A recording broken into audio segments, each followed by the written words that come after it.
So, I wanted to start out this video by saying I'm going through these stories blindly, and I only saw their titles because, well, I didn't really have any plan to keep on scrolling through any more stories, but these titles were very unique and interesting. So, without further ado, let's put the mag in the bag and get right into it. So, this first story that I'm gonna read is a bit of a curveball, but I feel like it's pretty short and pretty sweet, so. Am I the asshole for my boyfriend kicking me out of the shower to poop? Got home from work today and told my boyfriend I was gonna take a quick shower. As soon as I put shampoo in my hair, he comes in and he goes, "I'm so sorry, but you have to leave right now. I gotta go." I respond, "Dude, no, I'll just close my shower curtain and you can go." To which he responds, "Are you serious? You gotta get out." To which I'm like, "Dude, are you seriously asking me to get out of the shower right now?" Background: we've lived together for 2+ years and are pretty comfortable with each other, but definitely not to the point of pooping in front of each other. He has IBS, so when he's gotta go, he's gotta go. We also live in a cold ass place that is heated with a wood stove, and I hadn't gotten to the fire going yet, so he was just standing, freezing and dripping and shampoo hair outside the bathroom waiting for him to shit. This is obviously not that big of a deal, but am I crazy thinking that it's a wild ask to make your partner leave mid-shower so you can take a dump? Wow. Well, I I've never really thought about this, but now that I guess it's in the conversation, I feel like if I would really love this person, I think I would leave. Yeah, I think that if I were to be with this person my whole life, I feel like if they tell me something that they gotta go, I'm pretty sure they gotta go. But yes, I think you are the asshole. It could be crazy, but if it's an emergency, I feel like you gotta go and he's gotta go. Okay, on to the next one. This is a little less crazy and it's longer. So, am I the asshole for leaving my boyfriend and his kids at the restaurant? Tonight is my boyfriend's last night before deployment. I had to work today and told him to take his kids, 10 and 19, to Top Golf without me since I currently have a shoulder injury and I couldn't play. I didn't want to sit out in 20-degree weather watching, so I told him we would have our time once he got home from Top Golf. I came home from work and they were still home. My boyfriend told me to get ready for going out to dinner and then Top Golf. I put my big girl pants on and decided to tag along. The whole car ride, him and his kids are having conversations. I try to join the conversations, but I keep getting butt out. We arrive at the restaurant. He is telling his daughter how beautiful they look tonight. I open the door for his kids, and he walks right in, ignoring the fact that I was the one holding the door open. I say, "Excuse me?" He turns around and says loud enough that everyone hears, "Hurry up, bitch!" He walks back and holds the door, and I say, "Excuse me, what did you just say?" He loudly says it again, "You are a bitch," and starts laughing. This made me so angry that I walk back outside and he starts verbally attacking me about making a scene. I knee his thigh and tell him I'm upset and I'm leaving. I get in my car and drive down the street to park while they eat. I go back to pick them up and his 19-year-old starts mouthing off and blowing up his phone with text messages, saying this is our last night and you ruined it. Yes, in a way I did ruin it by the fact that I now have everyone upset at me and turned it all around on me like I was in the wrong and had me completely confused on what to do next.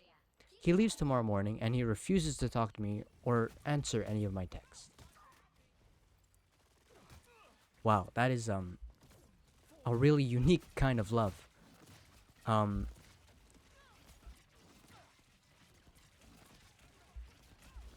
I really do I understand her feeling left out with her boyfriend interacting with his kids.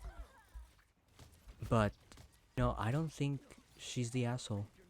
Because if she felt that she was being ignored, and he ignored the fact that she was the one holding the door open for them, and she says, "Excuse me," he obviously is the one that made the scene saying, "Hurry up, bitch," while everyone hears it loudly enough. So that's just crazy to think about. For him to make such a scene and then starts laughing. I wonder if his kids started laughing, but he was so angry that he started verbally attacking her and about making a scene. But he's the one who started screaming and saying, "Hurry up, bitch." I don't know, I feel like short answer, no, you are not the asshole for leaving your boyfriend and his kids at the restaurant,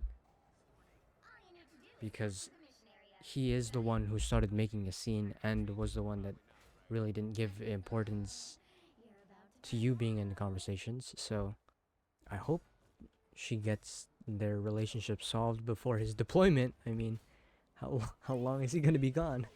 So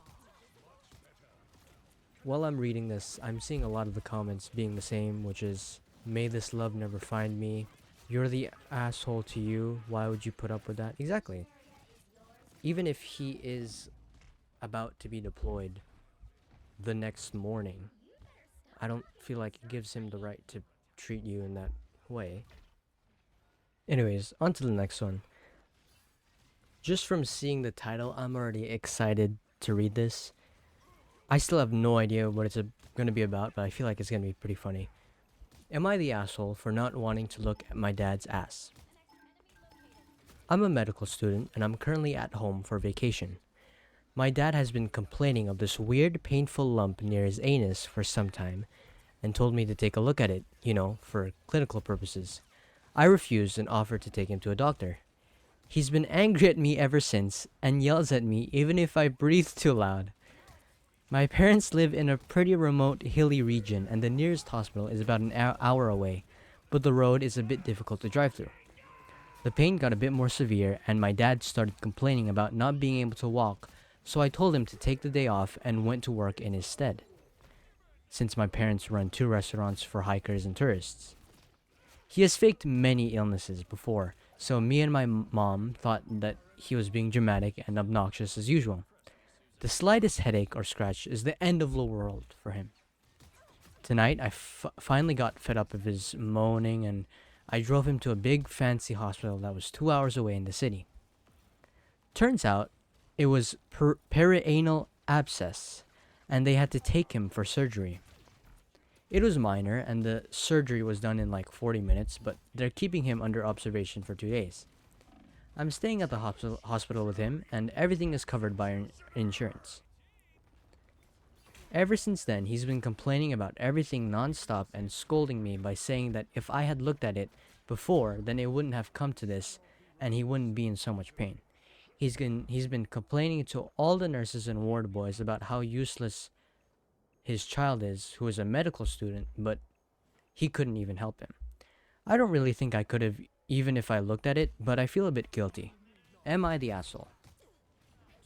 No. Definitely not. You are not the asshole for not wanting to look at your dad's ass.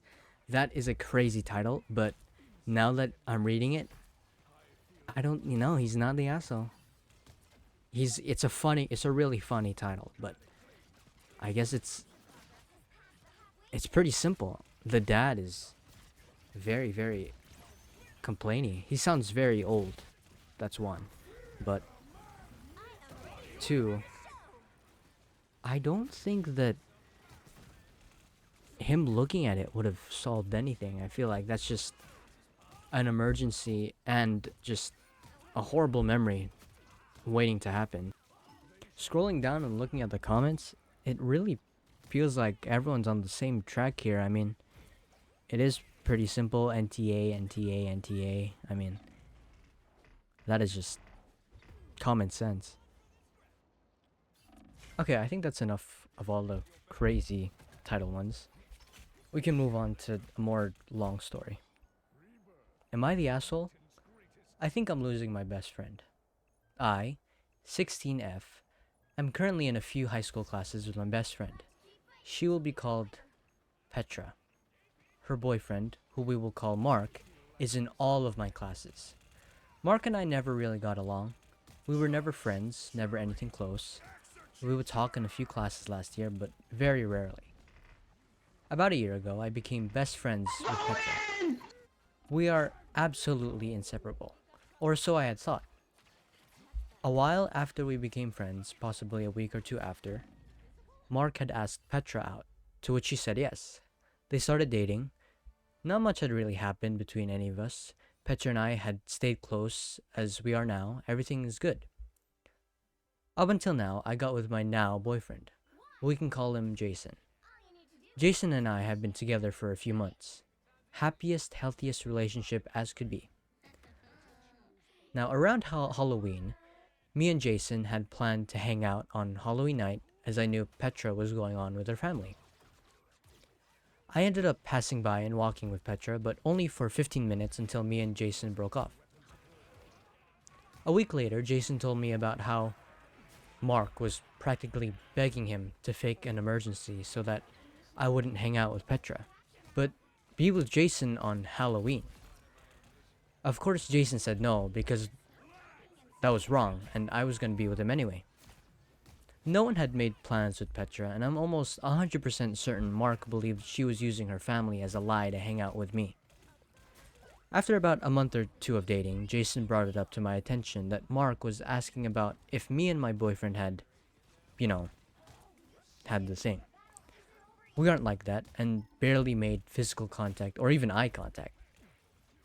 That sounds pretty sad, but in the one class we have together, regardless, it's none of his business, but I brought this to Petra, to which she didn't exactly do anything, as far as I know. He asked again for a week, which I had overheard one of the times. Still, Petra hadn't said anything to him. Now, he goes out of his way to walk Petra against the walls in the hallway, so I can't stand next to her. He makes fun of me and makes fun of my boyfriend. I can't tell if she notices or not, if she doesn't want to say anything because of conflict, desires her relationship with this kid over mine and hers, or she just doesn't care. I want her to be happy, but I can't imagine being with a guy who always looks at you in a sexual manner that just makes you happy. She, from what I know, isn't like that. I can confirm because, he always complained about how he can't crack or even get a look. He says all of this around me and gets mad and upset when I confront him or tell Petra about it. The same thing happens when I confront him about talking crap about me, my boyfriend, and my other friends. My boyfriend is a chill guy, equally as all of the other guys, a class clown and doesn't do anything to Mark. But I'm afraid Mark is guilting my best friend away from me and that I'm losing her, and that he will eventually do the same thing with my boyfriend. Am I the asshole for confronting him and being upset? Before I give my opinion, I read this comment right under the thread first, and I completely agree with it. It's talking about how she's imagining Mark having so much more power than he actually does. It's true, because he just sounds like a normal, horny teenage boy. Petra likes him, but she doesn't. So she needs to find a way to avoid him while seeing her and continuing being friends with her, such as inviting her for a girls' night out or tolerate him or accept that she'll just end up avoiding Petra overall and the friendship will just drift as a result.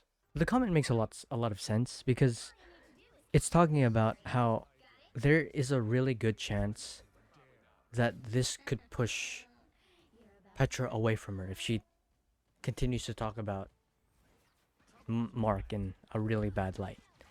I can say this from my own experience that even if toxic behavior is happening in a relationship, you still have to be soft with it towards a friend just so that it doesn't turn as words mixed up as a weapon to be used against you, and now that it's used, your friendship is basically down the gutter. In one part, she says, I'm afraid Mark is guilting my best friend away from me, and that I'm losing her, and that he will eventually do the same thing with my boyfriend. That doesn't really make any sense, because feel like Jason is just a whole different topic in this scenario. So if Jason, that you have not made any, real contact with, which I guess makes sense, you guys are new. But if he leaves you, that's on him. It's not really on Mark. Mark isn't this all-knowing being. Mark is just this teenage boy that's really pushing you away from Petra. But all in all, if it really is meant to be and Petra makes her right decisions, then you guys can keep being friends. But if I had this kind of struggle, I would be thinking, if Petra really cares about me, then why doesn't she try and fight for our friendship than just not speak out on anything? I need more stories that are just blatantly obvious that they're the asshole. Next one. Am I the asshole for sending a glitter bomb to my friends? This took place roughly 8 or so years ago and only just occurred to me now, so I wanted to ask the internet for input. Okay.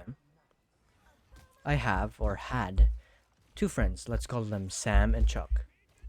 We at that point had known each other since school days, say roughly 20 plus years. We used to spend a lot of time together until I moved across the country. In that time, they ended up becoming roommates. Things were fine between us, distant, but fine. I should say pranks were not unheard of in our friend group. One day, as I was having a couple drinks and came across a website that promised for a small price to send a spring-loaded tube of glitter to the victim of your choice. I got carried away and sent these back pressured tubes of craft herpes to all my... Wait, what? Okay, this is Tensin in the editing room. I just found out that meant glitter. Apparently, glitter is the herpes of the art world, but I did not know that. Anyways. Wait, sorry, I need to read this again. I got carried away and sent these back pressure tubes of craft herpes to all of my close friends, a total of 3 tubes who included Sam and Chuck. They got one since they were living together. After ordering the pranks, I more or less forgot about it over the following couple of weeks until my phone started blowing up. Turns out the first tube to arrive was to Sam and Chuck, and they were furious. Okay, before I keep going, did I read that right?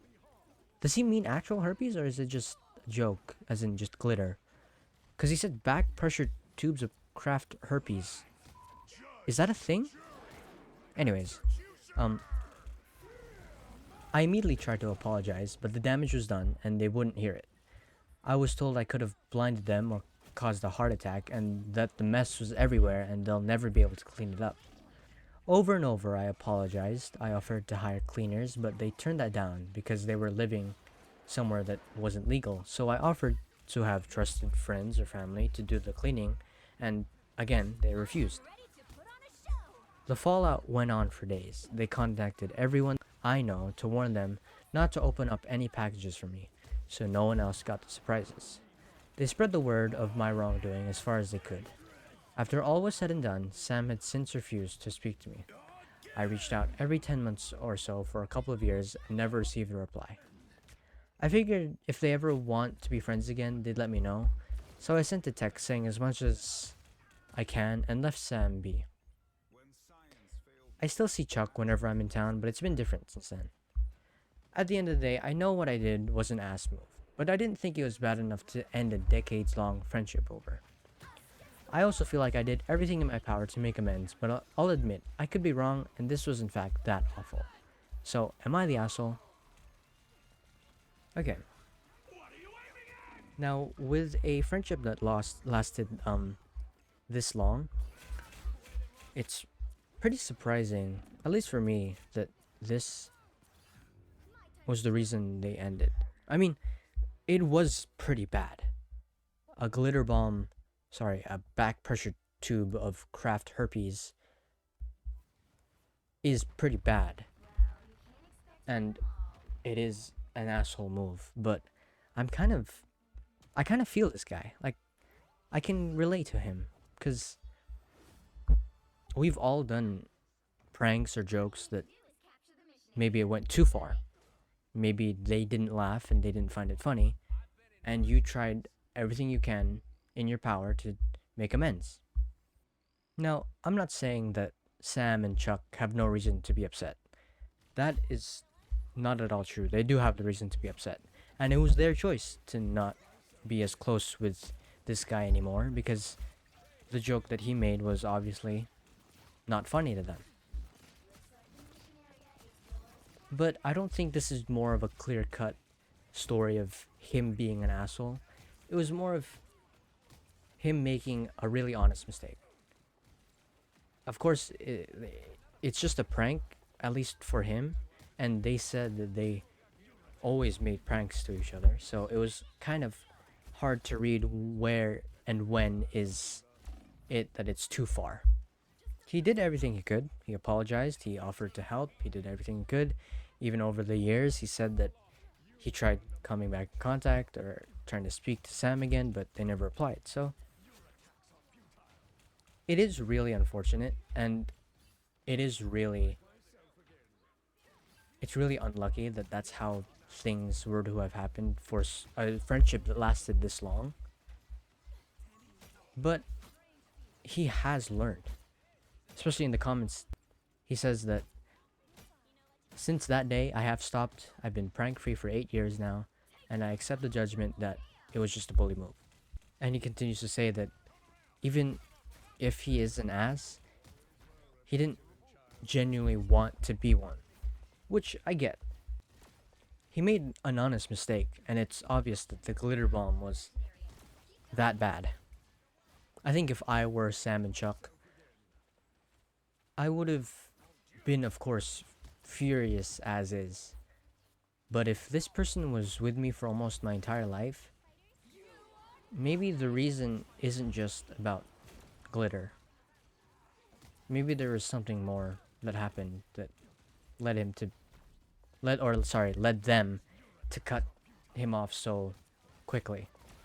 Or then again, as he said, it really could just be that bad. Now, with this last story, before I keep going, if you made it this far, please consider subscribing and please like the video if you really like this type of content. I'll be trying to do more of this if it turns out well. And if you have any of your personal stories that you want me to read out, feel free to reach out. Anyways, this last story. Am I the asshole for, quote unquote, missing my wife's birthday and telling her she is acting more spoiled than our 3-year-old? She literally told me she doesn't want to celebrate it on January 1st at all. It feels like I am being punished for actually listening to what she just said. My wife's birthday is January 1st. To be honest, it is a bad time for a birthday. Since it is so close to holidays, her friends usually don't get her birthday gifts because it is the first day of the year and no one wants to do anything since they are all hungover from the new year before. In short, she doesn't like it being that day. We talked this year of celebrating her half birthday as a big event instead of just January 1st. She is the one that brought it up with the idea and I agreed to it. So her birthday celebration is going to be June 2. So when January 1st came around and I didn't do anything, I wished her happy birthday and that was it. No cake, no present, nothing that. Though the day went well, she didn't. We got into an argument because I didn't do anything for her birthday. I pointed out multiple times that she wanted to celebrate it on June 2. She told me that that's not the point and I should have done something. And I asked if she didn't want to celebrate on June 2 and she still told me that she still did. She basically wants 2 birthdays from me. This has been an ongoing argument, and today I told her she is acting more spoiled than our 3-year-old. That our own daughter doesn't get 2 birthdays, so when she isn't talking to me. And I need to know if I am acutely in the wrong on this. Should she get 2 birthdays? I'm still trying to figure out how to say this and trying to understand the story. Okay, I think it already is obvious that her original birthday is pretty bad timing, and it is pretty sad to hear that her friends might as well they just decide to not get her any birthday gifts since it is the first day of the year and the night before is basically New Year's. So I understand why he thinks it is pretty confusing on her asking for two birthdays, which it does make sense. June 2nd was the original birthday celebration that they talked about and that she brought up. But I feel like this is more of a situation that these things just go unsaid, you know? Even though that she said her birthday celebration was going to be June 2nd, of course you still do at least something small on January 1st, like flowers or chocolates, something, instead of just a happy birthday, because she's already used to that. And I feel like if she already brought it up to you, then it already it's already her way of giving you a way to make things right for her. Again, I'm a guy. This is more of like understanding women, which I kind of resonate with this guy. It is pretty confusing, but I can understand where both sides are coming from. So, in conclusion, not entirely the asshole. Am I the asshole?